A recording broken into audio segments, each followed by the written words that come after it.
The Hamilton Legal Clinic, representing several people experiencing homelessness, is fighting the city in court on their push to remove people from encampments. It comes amid a shortage of shelter and housing space.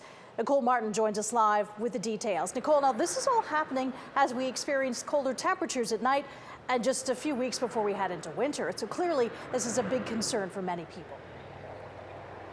Oh, it is, Taz, certainly for the people who are living in those encampments. So we had a chance today to speak to some of those people who described the challenges, from the lack of affordable housing to high rent rates across the city of Hamilton. With the housing market the way it is, I'm on ODSP, and that used to be a shoo-in for housing, and now it means I can't afford a bachelor.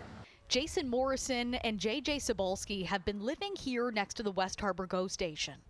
The shelters, they give you a certain amount of time and then they kick you out. Even when they do kick you out, if you're not there within a day or so, they throw everything you own out. Everything. They just toss in the garbage like it's nothing, like you're nothing.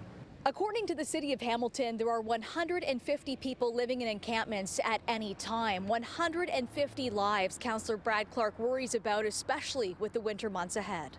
Those tents are going to get awfully cold very fast, and there's going to be death. People will freeze to death living out on the streets. The statement came during an exchange last week with the city's housing director over shelter spaces, statements that were brought up in court today. Do we have enough spots for all of the people who are homeless? That's the question. So through the chair to the councillor, I would say no to that piece. We are looking for that additional capacity for the winter months. Clark added that he's concerned the city is spending a great deal of money in court and not on the root issue. So if we wiped out all of the encampments right now, where would they go? We don't have the beds for them.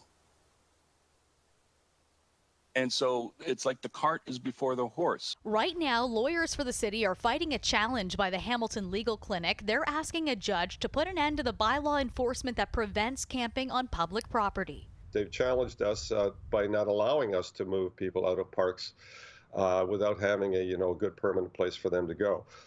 So we're doing everything possible to get proper affordable and/or shelter space for those that are living rough in our community. The Hamilton Encampment Support Network says many times the people living there are given 2 hours notice to move out. If our shelters are full and permanent housing solutions are not actually being offered, the first step is to make sure that these people are not continuously being displaced. While city lawmakers have argued that nearby residents have seen violence and drug use in the encampments, some of those here say they feel safer on the street than in the shelter system.